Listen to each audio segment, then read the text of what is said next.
Hello children, I welcome all of you in today's EVS session.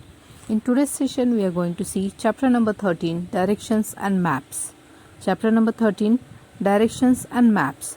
Children, we have studied this chapter in last year, that is in 3rd standard. We know that there are 4 main directions and they are east, west, north and south.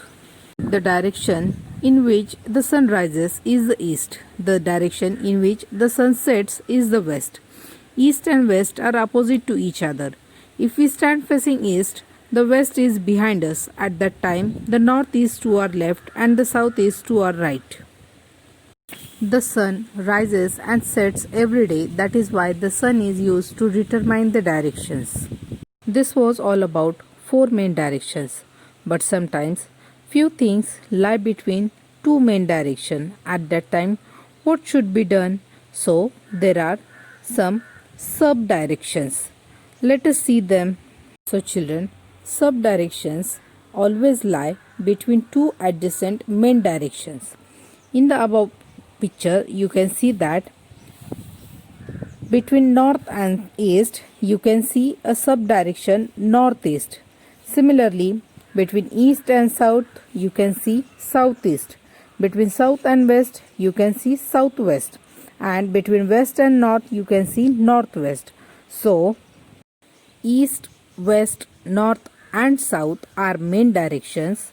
Northeast, southeast, southwest, northwest are sub-directions.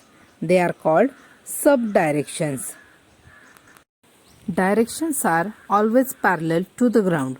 That is why a map must always be aligned to the local directions. This makes it easier for us to understand the map and the region. This is our map of Maharashtra state.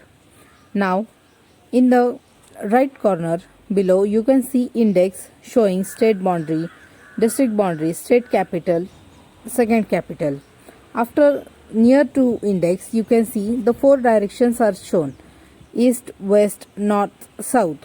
You can see that north is always shown at the upper side, or the arrow indicates upside. So, with the help of directions, we come to know that which district is located at which direction, whether it is at east, west, north or south. Places in our surroundings are often located at some distance from one another. These places are also large in size. Maps are comparatively quite small. Therefore, the distance between these places have to be shown in a very limited space on a map.